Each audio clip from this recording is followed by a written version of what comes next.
என்னங்க பேசக்கூடாதா? பேசுங்க, நீங்க மக்களுடைய பிரச்சனைங்க. சட்டமன்றத்துல பேசியா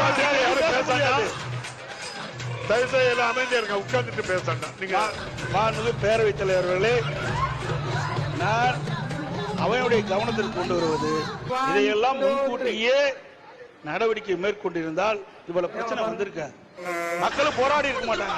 அதைத்தான் அரசுடைய கவனத்துக்கு கொண்டு வர்றாங்க. அது மட்டும் இல்ல, மாண்புமிகு அவை முன்னவர் எதிர்கட்சி தலைவர் உரைப்பா பேசுறேன், நானும் பேசிடுவேன்.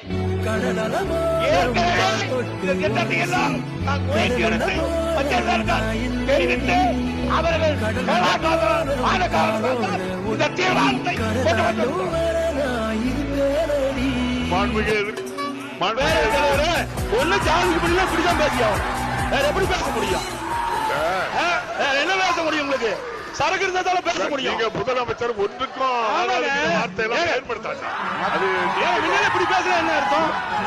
சரியான முறையில் ஊழல் என்ன சட்டமன்றம் தானே, ஒரு மூத்த உறுப்பினர் மற்றவருக்கு வழிகாட்டியா இருக்கணும்.